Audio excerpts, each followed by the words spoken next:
الحمد لله نحمده ونستعينه ونستغفره ونؤمن به ونتوكل عليه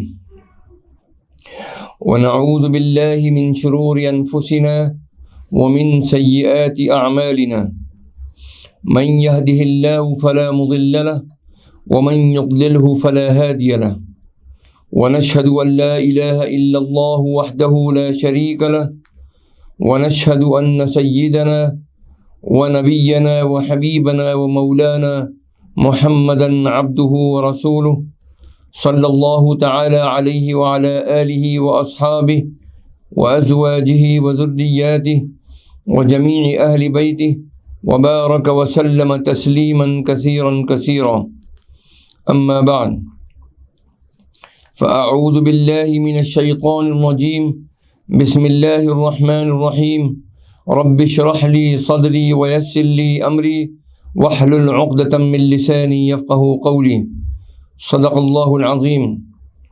اللهم إني أسألك بأنك أنت الله لا إله إلا أنت الأحد الصمد الذي لم يلد ولم يولد ولم يكن له كفوا أحد.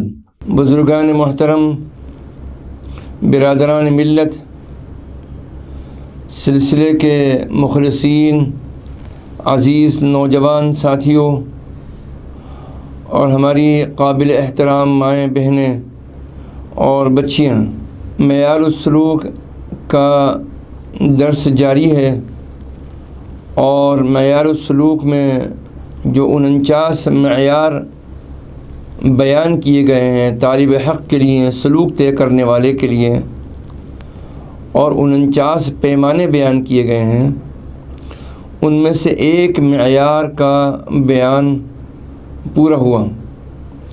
آج دوسرا معیار یعنی معیار دوم کا بیان آج شروع ہو رہا ہے، اور حضرت دادا پیر رحمۃ اللہ علیہ اپنی کتاب معیار السلوک میں معیار دوم اس طرح بیان فرماتے ہیں کہ بھوک اور پیاس میں اور بے سر و سامانی میں قناعت و توکل دل میں ہو، اور محبت خدا میں وجد و تواجد، جوش و خروش ہو، تو یہ قابل اعتبار اور لائق شکر ہے.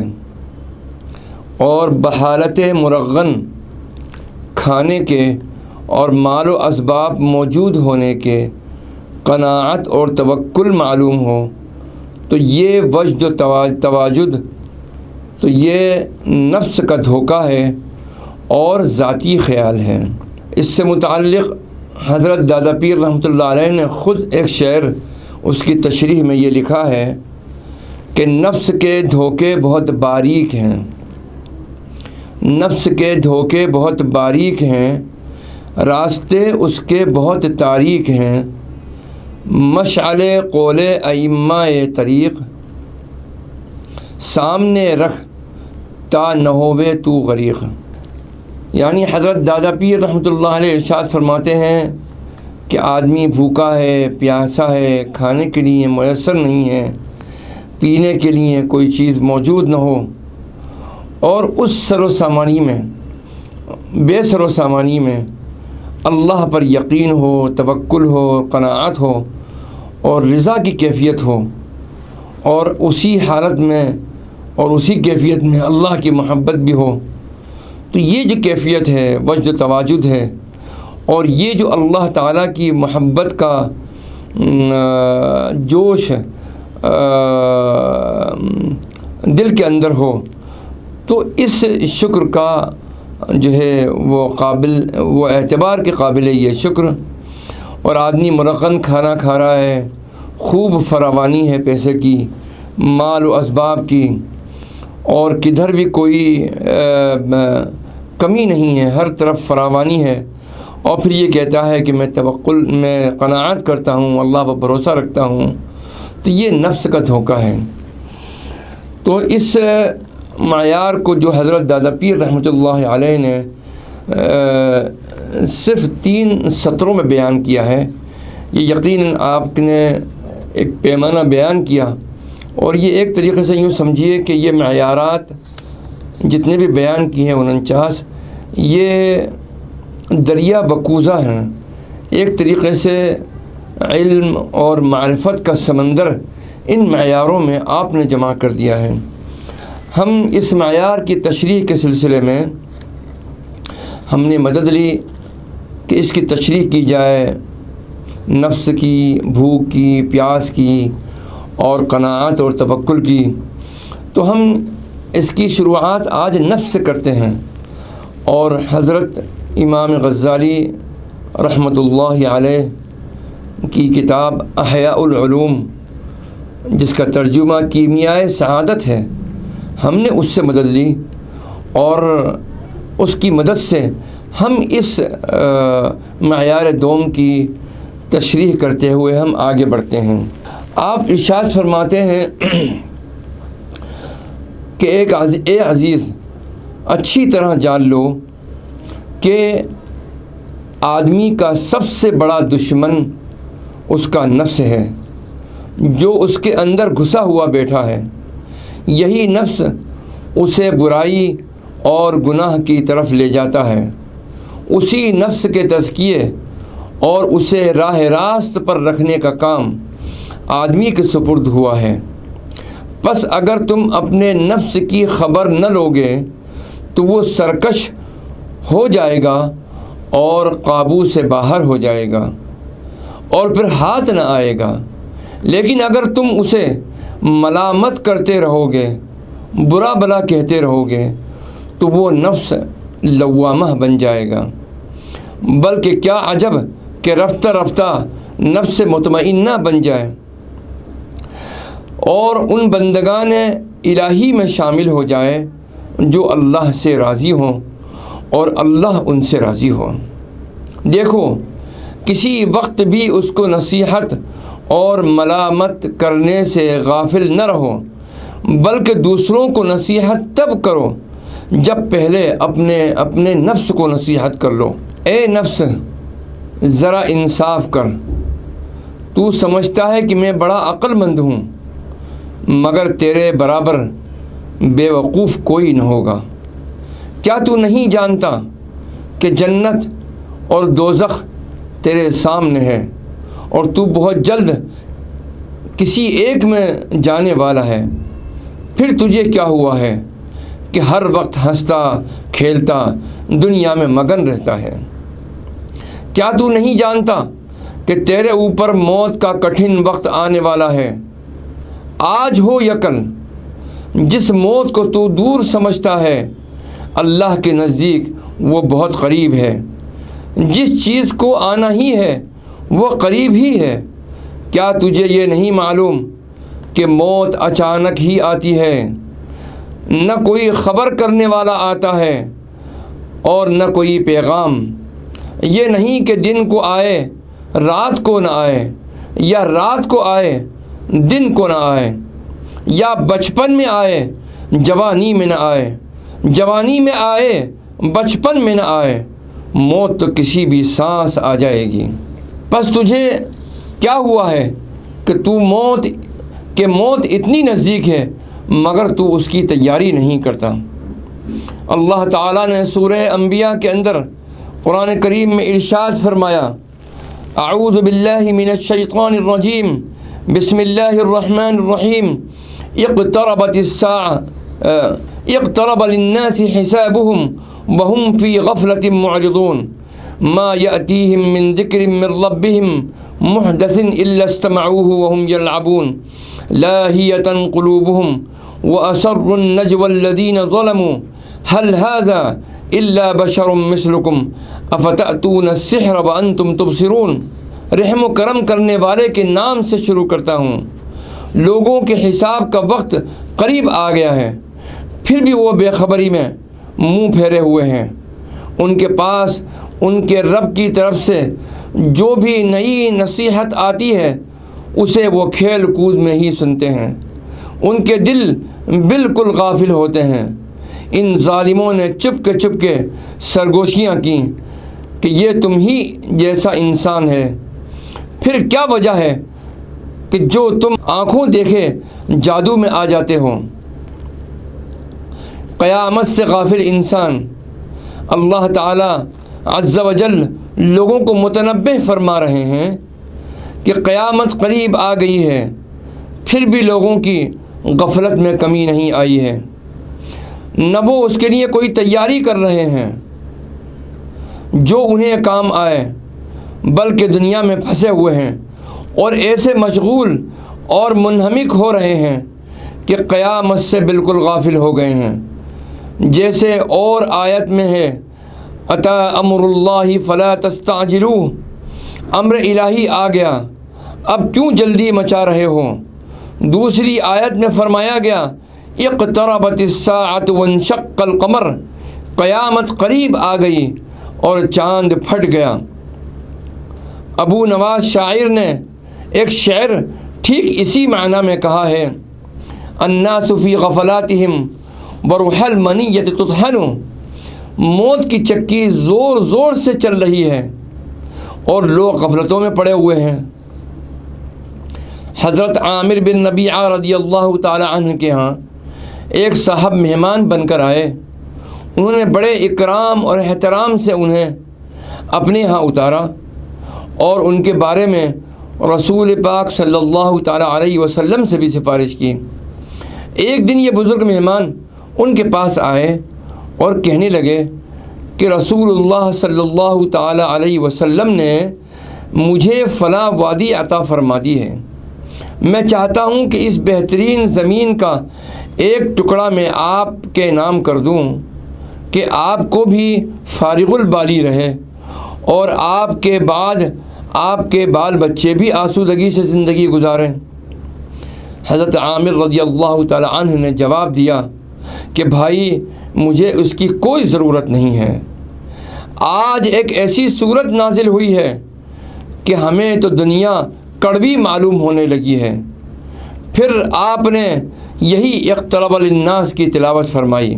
قرآن کریم میں سورہ بقرہ میں ارشاد ہے لیس البر ان تولوا وجوہکم قبل المشرق والمغرب ولکن البر من آمن باللہ والیوم الآخر والملائکة والکتاب والنبیین وآت المال على حبه ذوی القربى والیتامى والمساکین وابن السبیل والسائلین وفی الرقاب وأقام الصلاة وآت الزکاة والموفون بعهدهم إذا عاهدوا والصابرین فی البأساء والضراء وحین البأس أولئک الذین صدقوا وأولئک هم المتقون۔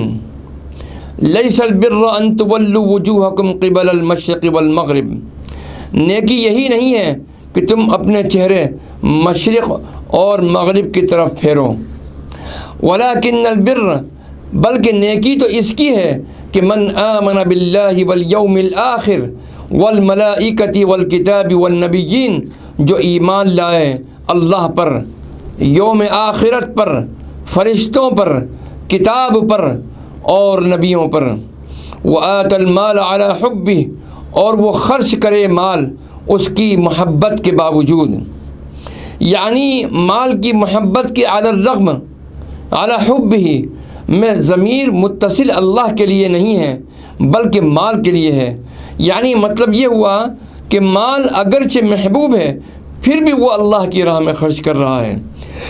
وآت المال علی حبہ ذوی القربى والیتامى والمساکین وابن السبیل والسائلین وفی الرقاب، وہ خرچ کرتا ہے قرابت داروں، یتیموں، محتاجوں، مسافروں اور مانگنے والوں پر، اور گردنوں کے چھڑانے میں یعنی غلاموں کو آزاد کرنے میں۔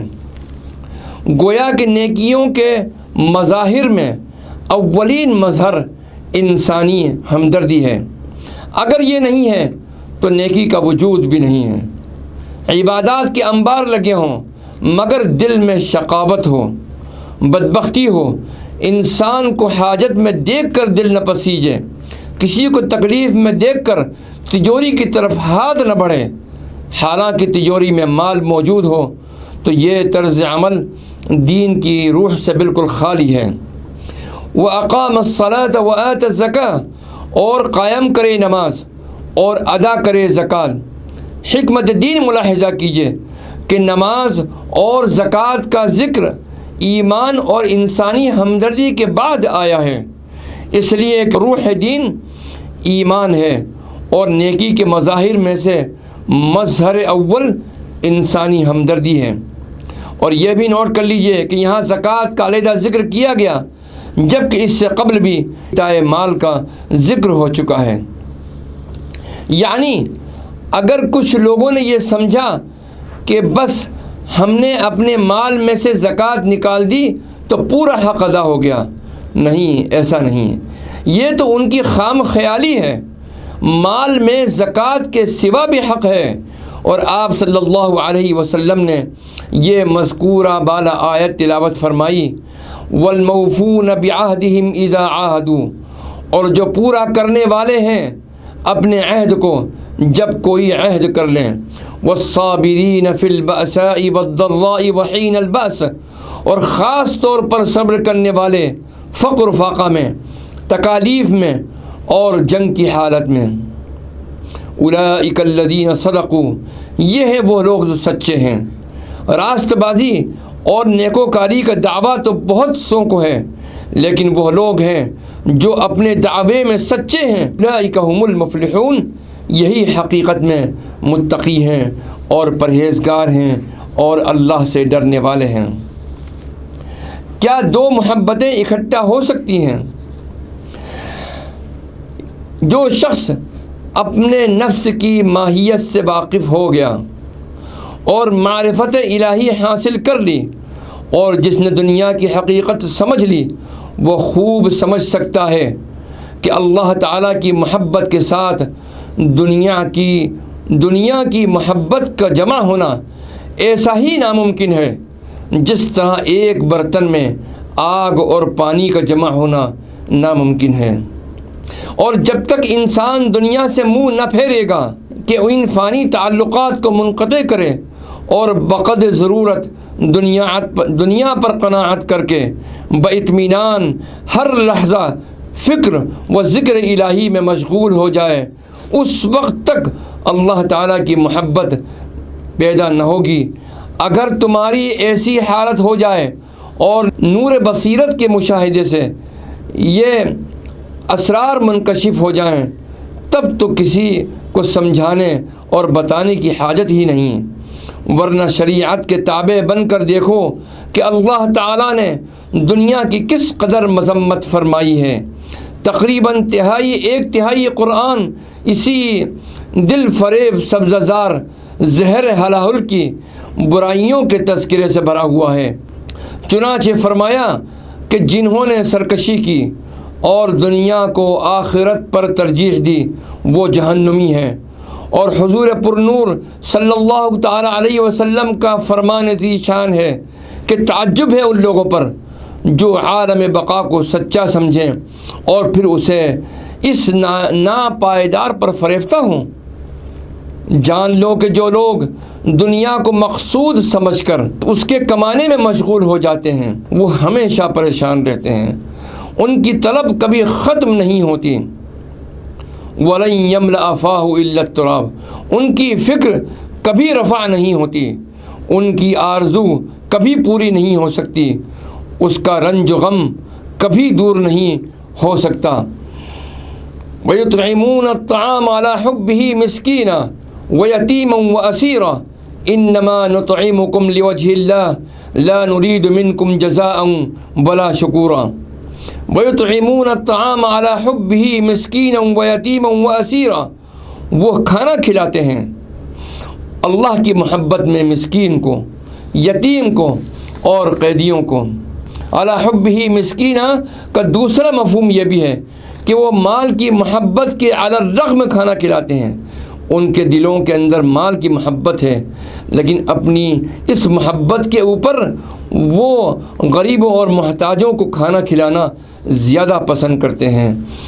یعنی ایک مفہوم تو یہ ہے کہ وہ لوگ اللہ کی محبت میں بھوکوں کو کھانا کھلاتے ہیں، اور دوسرا یہ ہے کہ اگر ان کے دلوں میں بھی مال سے محبت کا جذبہ ہے اور ان کا جی بھی چاہتا ہے کہ وہ اپنے مال کو سنبھال کے رکھیں، لیکن اپنے ان جذبات کے باوجود وہ محض اللہ کی رضا اور اس کی خوشنودی کے لیے مستحقین کو کھانا کھلانے میں اپنا مال خرچ کرتے رہتے ہیں۔ ہم پڑھ چکے ہیں کہ حب مال کا علاج ہی انفاق فی سبیل اللہ ہے۔ جب اللہ کے راستے میں خرچ کرو گے تو مال کی محبت بھی تمہارے اندر کم ہوگی، اور اللہ کے راستے میں خرچ کرنے والوں کو قرآن مجید میں جگہ جگہ بشارتیں دی گئی ہیں۔ ملاحظہ ہو سورۃ الحدید کی آیت، اعوذ باللہ من الشیطان الرجیم، بسم اللہ الرحمن الرحیم، ان المصدقین والمصدقات واقرضوا اللہ قرضا حسنا یضاعف لهم وَلَهُمْ أَجْرٌ کریم۔ یقیناً صدقہ دینے والے مرد اور صدقہ دینے والی عورتیں اور جو اللہ کو قرض حسنہ دیں ان کو کئی گنا بڑھا کر دیا جاتا ہے اور ان کے لیے بڑا باعزت اجر ہوگا۔ انما نطعمکم لوجہ اللہ، اور کہتے ہیں کہ ہم تو آپ کو یہ کھانا کھلا رہے ہیں صرف اللہ کی رضا کے لیے، لا نرید منکم جزاء ولا شکورا، ہم آپ سے نہ تو کوئی بدلہ چاہتے ہیں اور نہیں شکریہ۔ حضرت نافع رحمۃ اللہ علیہ فرماتے ہیں کہ حضرت عبداللہ ابن عمر رضی اللہ تعالی عنہ بیمار پڑے۔ آپ کی بیماری میں انگور کا موسم آیا۔ جب انگور بکنے لگے تو آپ کا بھی دل چاہا کہ میں انگور کھاؤں، تو آپ کی بیوی صاحبہ حضرت صفیہ رضی اللہ تعالی عنہا نے 1 درہم کے انگور منگوائے۔ آدمی لے کر آیا، اس کے ساتھ ہی ساتھ ایک سائل بھی آ گیا اور اس نے آواز دی کہ میں سائل ہوں۔ حضرت عبداللہ رضی اللہ تعالی عنہ نے فرمایا یہ سب اسی کو دے دو، چنانچہ دے دیے گئے۔ پھر دوبارہ آدمی گیا اور انگور خرید کر لایا۔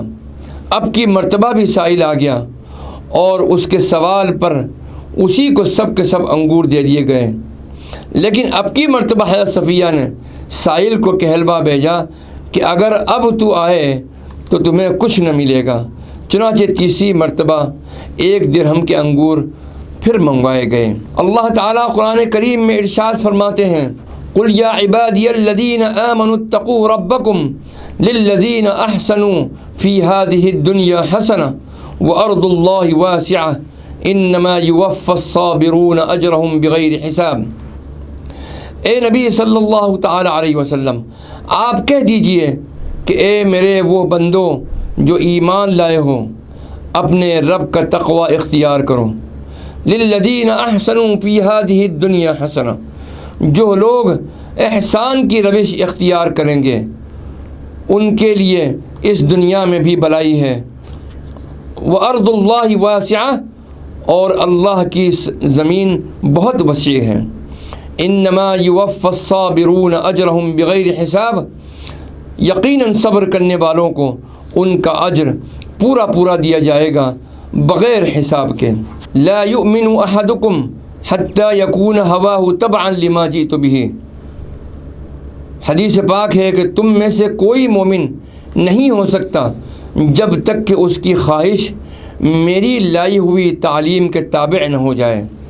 مرو بے دانش در راہ گمراہ، کہ راہ دور و تاریک است برچاہ، چراغ علم و دانش پیش خود دار، وگرنہ درچے افتی سر نگوں سار۔ رہبر کے بغیر راستے میں بھٹکتا مت پھر، کیونکہ راستہ دور اندھیرا اور کنویں پر واقع ہے۔ علم اور عقل کا چراغ پاس رکھ، ورنہ اوندھے منہ کنویں میں جا پڑے گا۔ چوں دریا باش و کشتی را رہا کن، تو عالم باش و عالم را جدا کن۔ تو خود ہی دریا بن جا اور کشتی کا سہارا چھوڑ دے، تو خود ہی عالم ہو جا اور دنیا کو ترک کر دے۔ کسی بزرگ کے زمانے میں ایک فقیر نے ساری رات نماز پڑھتے گزار دی۔ صبح ان بزرگ کے پاس گیا کہ وہ اس کی تعریف کریں گے. پوچھا اے حضرت آپ مجھ کو کیسا پاتے ہیں؟ انہوں نے فرمایا کہ تو یہودیوں کی طرح معلوم ہوتا ہے. فقیر اٹھ گیا اور یوں شور و فریاد کرنے لگا، ہرگز از عشق بتاں روز کسے نیک نشد، من بد روز بدیں روز کجا افتادم. حسینوں کے عشق محبت میں کسی نے اچھے دن نہیں دیکھے، میں کمبخت اس برے دن میں کہاں آن پڑا. آرزو کے متعلق اور امید کے متعلق اور امیدیں خوب باندھنے کے متعلق اللہ تعالیٰ کا ارشاد گرامی ہے، ذرہم یأکلوا ویتمتعوا. اللہ تعالیٰ ارشاد فرماتے ہیں کہ انہیں ان کے حال پر چھوڑ دیں کہ کھا پی لیں اور مزے اڑا لیں. یہ سورۃ الحجر کی آیت ہے. حضرت علی رضی اللہ تعالی عنہ فرماتے ہیں کہ وقال علی رضی اللہ تعالی عنہ ارتحلت الدنیا مدبرۃ وارتحلت الآخرۃ مقبلۃ ولکل واحدۃ منہما بنون فکونوا من ابناء الآخرہ ولا تکونوا من ابناء الدنیا فإن اليوم عمل ولا حساب وغدا حساب ولا عمل. کیسی معرفانہ بات کہی ہے اور کیسی حقیقت بیان کی ہے دنیا کی. حضرت علی رضی اللہ تعالی عنہ فرماتے ہیں کہ دنیا پیٹ پھیرنے والی ہے اور آخرت سامنے آ رہی ہے. ان دونوں یعنی دنیا و آخرت میں سے ہر ایک کے طالب موجود ہیں. کوئی دنیا کو پسند کرتا ہے، کوئی آخرت کو پسند کرتا ہے، کوئی دنیا کا طالب ہے اور کوئی آخرت کا طالب ہے. تم آخرت کے طلبگار بنو، دنیا کے چاہنے والے نہ بنو. بلا شبہ آج عمل کرنے کا موقع ہے، حساب نہیں ہے، اور کل حساب ہوگا اور عمل کا موقع نہیں ہوگا. سبحان اللہ. اللہ تعالیٰ قرآن کریم میں ارشاد فرماتے ہیں ذرہم یأکلوا ویتمتعوا. اے نبی صلی اللہ علیہ وسلم چھوڑ دیجئے ان کو کہ یہ کھا پی لیں اور فائدہ اٹھا لیں. زمین میں جو مہلت انہیں ملی ہوئی ہے اس میں خوب مزے کر لیں. ویلہہم الامل، اور لمبی لمبی امیدیں ان کو غافل کیے رکھیں. الہا یلہی الہا یہ عربی کا صیغہ ہے، اس کے معنی ہے غافل کر دینا. سورۃ التکاثر میں فرمایا گیا الہاکم التکاثر حتی زرتم المقابر. غافل کیے رکھا تمہیں کثرت کی خواہش کے مقابلے نے، یعنی یہاں تک کہ تم نے قبریں جا دیکھیں، یعنی تم کو موت واقع ہو گئی تو اپنی خواہشوں کے اندر ہی پڑے رہے. انسان کے لمبے لمبے منصوبے بنانے کو طول عمل کہتے ہیں، یعنی لمبی لمبی امیدیں باندھنا. جب انسان اس گورکھ دھندے میں پڑ جائے تو خواہشوں اور آرزوؤں کا یہ سلسلہ ختم ہونے میں نہیں آتا مگر زندگی ختم ہو جاتی ہے. حدیث نبوی صلی اللہ تعالی علیہ وسلم ہے ما قل و کفا خیر مما کثر و الہا. یعنی اگر کوئی شے کم ہے لیکن آپ کو کفایت کر جائے، آپ کی ضرورت اس سے پوری ہو جائے، تو یہ اس سے کہیں بہتر ہے جو آپ کی ضرورت سے زیادہ ہو اور آپ کو اپنے خالق اور مالک کی یاد سے غافل کر دیں. اگر مال و دولت کی ریل پیل ہے، رزق اور سامان آسائش کی فراوانی ہے، کبھی کوئی حاجت پریشان نہیں کرتی، کوئی محرومی، کوئی نارسائی اللہ کی یاد تازہ کرنے کا سبب نہیں بنتی، تو ایسی حالت میں رفتہ رفتہ انسان کے بالکل غافل ہو جانے کے امکانات ہوتے ہیں. اس سے بہتر ہے کہ اتنا ملے جس سے ضرورت پوری ہو جائے اور کسی کے سامنے دست سوال دراز نہ کرنا پڑے، لیکن اس قدر فراوانی نہ ہو غفلت غلبہ پالے. فسوف یعلمون، تو عن قریب انہیں معلوم ہو جائے گا.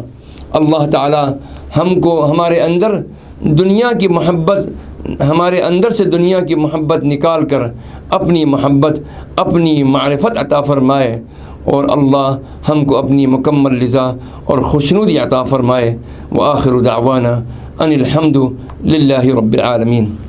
دعا سے پہلے میں آپ حضرات سے بھی دعا کی درخواست کروں، ایصال ثواب کے لیے بھی اور دعائے مغفرت کے لیے بھی۔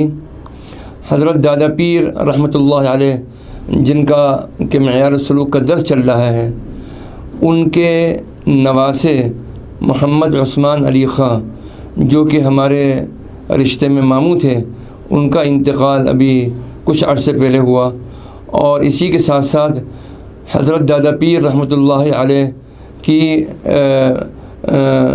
کی پوتی بلقیس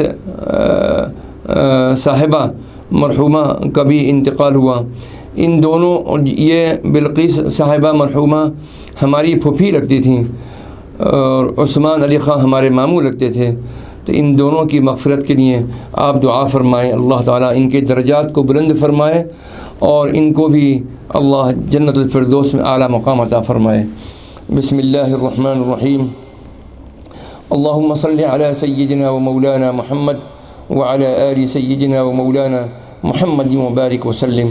اللہم انت السلام ومنک السلام تبارک یا ذا الجلال والاکرام۔